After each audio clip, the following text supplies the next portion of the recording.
support mereka dalam semua fase perjalanan. Jadi tidak ada salahnya modal mereka lagi. Tidak ada salahnya modal mereka lagi di rumah Paso, karena terakhir juga waktu pindah ke sini kan belum ada pengajian sama sekali. Jadi sekalian syukuran di rumah Paso, dan juga insya Allah pengajian untuk kedepannya masih banyak hal yang harus tetap aku perjuangkan dan berdoa dari anak-anak. Kala sendiri baru pertama kali kah ikut pengajian sama mama? Apa? Pertama kali? Ya, ikut pengajian anak yatim. Tes. Nggak ada suara ya? Mati ya? Mati, mic-nya. Tes, nggak ada. Mati. Enggak, udah. Tes. Nah, jadi Mic. hilang lagi. Oh, nggak usah pakai mic ya? Kedengeran nggak kalau nggak pakai mic? Kedengeran ya? Jadi dari dulu emang mama sering ngadain jadi acara-acara pengajian dari emang aku masih kecil sama kakak, jadi emang hal kayak gini tuh udah rutin lah. Kebetulan baru tahun ini baru sekali ya di rumah ini habis direnovasi. Tes. Ya, yang kayak aku bilang, sebenarnya ini udah kayak rutinitas keluarga juga. Dari aku sama Iya, dari aku sama kakak masih kecil emang mama bikin acara pengajian, jadi emang ini bukan hal yang baru.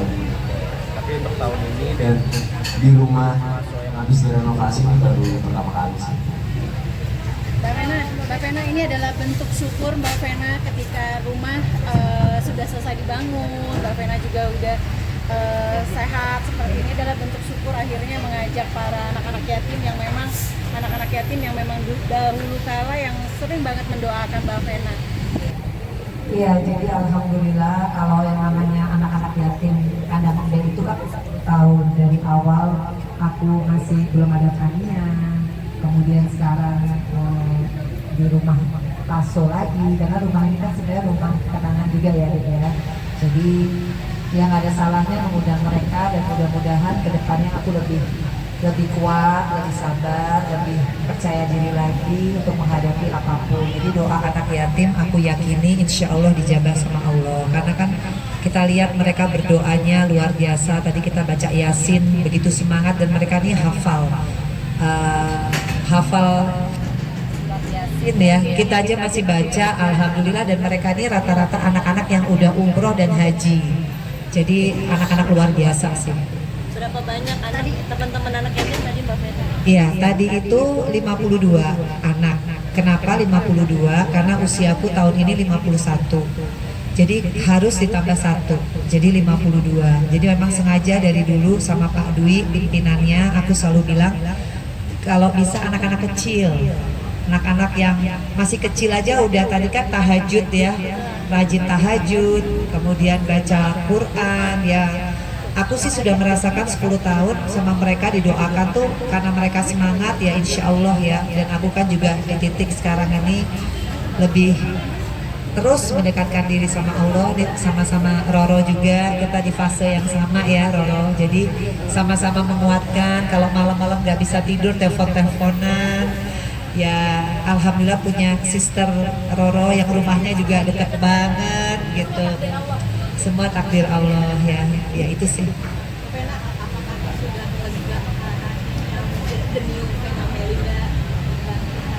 Kalau lega belum.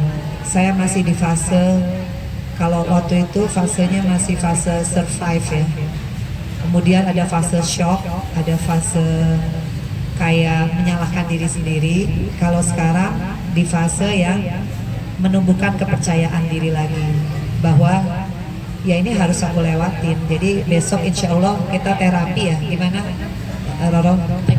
Ya, alhamdulillah alamin Mbakku sayang. Jadi kita tetap terus concern untuk kesehatan psikis Mbak Vena Melinda bersama tim psikolognya Ibu Citra, dokter pribadinya Dokter Diki, dan juga besok ada satu lagi konselor yang expert ya namanya Pak Despa akan akan langsung menterapi khususnya di bidang hipnoterapi. Jadi insya Allah nanti Mbak Kusayang bisa relax, bisa pelan-pelan merilis insya Allah seluruh rasa trauma, depresi atas KDRT. Karena kita ketahui bersama, saya dan juga Mbak Vena Melinda itu belum rilis semuanya sepenuhnya. Jadi korban KDRT itu tidak main-main, teman-teman media. Jadi sakitnya, traumanya, dan setiap malam tuh kadang suka kebangun sendiri, masih nge-review segala hal tentang sakit hati itu gitu. Jadi tetap terus konsentrasi untuk bisa menterapi Mbak Kusayang, Mbak Vena Melinda, dan terima kasih atas amanahnya. Nyai akan selalu mengemban amanah ini dengan penuh kasih sayangnya kepada Mbak Vena, agar supaya kita bisa menyeruakan say no to KDRT kepada teman-teman semua yang di luar sana yang mungkin kurang bisa berani untuk speak up. Kita akan speak up bersama. Hasilnya peningkatan dari akhirnya terapi, psikolog, akhirnya apa yang Mbak Vena rasain sekarang? Ada perubahan kan? Lebih seperti apa sekarang? Iya, alhamdulillah ini terapi yang keberapa ya? 5. Ya, kelima. Dalam Alhamdulillah. 1 bulan. Betul. Jauh, alhamdulillah ya. Pertama aku kan nggak bisa makan, nggak bisa appetite ya, terus nggak bisa tidur yang deep sleep. Tapi sekarang kalau makan udah mulai ada keinginan hari ini mau makan apa gitu. Tapi kalau disuruh ngomong tentang sesuatu hal itu pasti akan cepat nangis ya. Betul. Kalau ada sesuatu yang ya itu jadi Trigger Mbak Vena, trigger jadi pemicu. Jadi kayak tadi ngeliat anak-anak kecil yang selalu mengiringi aku.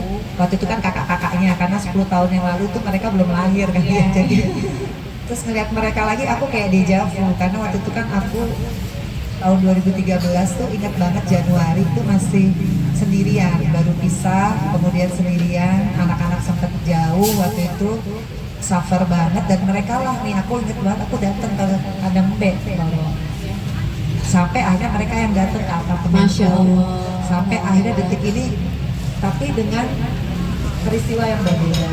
Jadi aku, insya Allah aku yakin doa mereka, doa keluarga terdekat, doa sahabat yang hadir hari ini, mudah-mudahan ke depannya aku mendapatkan kebahagiaan. Amin ya rabbal alamin.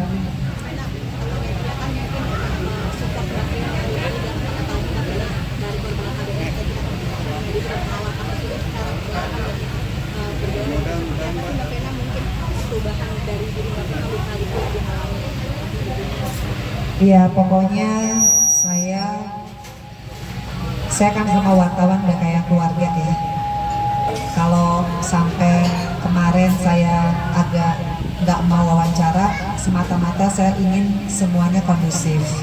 Tapi saya juga ingin teman-teman wartawan mengawal kasus ini, karena wartawan itu dan media memegang peranan yang sangat penting. Saya korban KDRT, begitupun Roro dan juga siapapun di luar sana, teman-teman perempuan. Konsekuensi memang banyak. Kalau kita berani speak up itu banyak. Makanya awal tuh yang harus kita persiapkan adalah mental. Karena yang namanya playing victim, namanya fitnah, namanya berbagai macam itu pasti adalah urutannya. Dan insya Allah tanggal 14 Februari saya minta teman-teman wartawan bila ada waktu kita sama-sama ke Komnas Perempuan. Saya mohon doa dan juga supportnya teman-teman untuk sama-sama kita menginformasikan bahwa KDRT itu bukan aib. KDRT itu adalah pidana. Artinya kalau kita sudah berani speak up, ya konsekuensinya kita harus kuat mental. Meskipun saya juga sering nangis kayak tadi, semata-mata sebetulnya saya masih manusia biasa. Nggak mungkin lah ada orang yang ingin menikah kemudian gagal dan kemudian ceritanya sampai seperti saya, kan nggak mungkin ya. Tapi kalau itu pun terjadi, ya itu sudah satu konsekuensi. Makanya saya bersyukur punya anak-anak yang luar biasa. Kebetulan Feral nggak bisa hadir ya, karena ada acara di Amerika, tapi sudah mensupport. Atala juga datang. Dia selalu ada di saat saya bilang, ya meskipun sibuk ya dek, sibuk cari uang, sibuk macam-macam ya. tapi Atala selalu ada. Ya itu sih yang menguatkan saya, dan Atala sama Vero tuh nggak pernah menyalahkan mamahnya dengan apa yang sudah terjadi, dan dia dewasa, dia tidak emosional. Saya selalu lihat ya bagaimana tata cara Atala dan Vero bicara di depan kalian media, tidak terpancing, fokus kepada ibunya, luar biasa ya. Itu yang membuat saya jadi kadang kalau saya drop, saya ngeliat anak-anak saya aja, karena nggak mungkin saya dikasih Allah anugerah ini, peristiwa ini kalau saya nggak mampu. Tapi kadang kalau saya drop, ya itu manusiawi ya Roro, karena saya sebetulnya belum sembuh secara Iya. Secara psikologi, psikoterapi dan juga konselor itu amat sangat masih butuh proses. Jadi itu manusiawi, naluri, dan juga tergantung dengan trigger. Jadi seperti mana yang sudah sampaikan tempo hari, mohon doanya teman-teman media semuanya, dan semoga bisa memberitakan berita yang lebih proporsional. Jadi kalau misalnya ada isu-isu dan lain-lain itu yang merupakan trigger dari Mbak Vena, mohon jangan diberitakan, karena Mbak Vena sangat sedih sekali. Sampai kemarin kan Feral juga maju ke politik karena dari Mbak Vena sendiri, dari kasus dari mamahnya sendiri, dia mau menyuarakan itu untuk anak-anak yang nggak bisa speak up gitu. Seperti apa? Iya, yang pasti buat Vero, Atala, Fania, tentunya saya hidup di dunia ini kan yang saya tinggalkan legacy adalah bagaimana mereka bangga lah sama ibunya ya, sama orang tuanya. Jadi kalau apa yang saya lakukan itu kemudian menginspirasi Vero masuk ke dunia politik, salah satu agendanya adalah ingin menyuarakan anti KDRT, khususnya di kalangan anak muda, karena dia juga anak muda, milenial. Ya saya bangga, artinya semua isu itu penting ya. Dan saya juga tahu banget Vero punya capable, mudah-mudahan Atala juga nanti bisa ngikutin, Fania. Ya kita kan nggak tahu ya kita hidup sampai umur berapa. Jadi saya selalu bilang sama anak-anak saya, apapun yang terjadi sama mama, pemberitaan yang bagus kita syukuri. Kalau pemberitaan lagi jelek, ya kita harus kuat ngadepinnya. Meskipun kadang seperti yang Roro lihat, kalau saya udah ngerasa sedih banget, saya telepon dia malam-malam. Kok bisa ya ada orang kayak gitu misalkan. Tapi itu terjadi sama hidup saya. Jadi ya saya manusia biasa. Kadang kalau saya nggak kuat ya saya harus ngomong sama psikolog ya, sesi curhat ya. Sesi curhat tuh sampai nangis. Betul. Sampai kayak, tapi habis itu lega. Tapi habis itu pasti paling penting curhat sama Allah. Betul. Itu yang paling penting ya. Alhamdulillah sebulan ini kalau orang lihat secara fisik mungkin saya sudah alhamdulillah membaik. Tapi kalau secara mental ya saya justru minta teman-teman wartawan untuk membantu saya. Kita masih panjang ke depan. Saya masih ke Komnas Perempuan, saya masih menghadiri peradilannya, baik itu dimanapun ya. Ya insya Allah saya sebagai korban KDRT nggak boleh drop. Saya tetap menyuarakan hal yang merupakan kebenaran. Ya mohon teman-teman wartawan juga proporsional untuk meliput hal-hal yang memang fakta hukumnya ada, seperti itu. Mbak Vena, di gugat talak sendiri menanggapinya gimana? Saya nggak mau jawab yang Ya, itu, mohon Mas. maaf teman-teman media, jadi khusus terkait pengajian dan juga rasa syukur pada hari ini. Malah supportnya buat mama seperti apa sih? Tiap harinya mungkin. Yang kayak mama bilang, pokoknya kalau aku ada waktu senggang, waktu kosong aku sini lah pasti ya, cek kondisi mama, semangatin dia. Soalnya ya itu, aku sama kakak pengen fokus tuh untuk balikin mental mama aja sama semangat mama sih, itu aja. Arti Atala dan Vero apa sih Mbak mungkin? Semangat apa sih yang disampaikan terus buat Atala dan mama?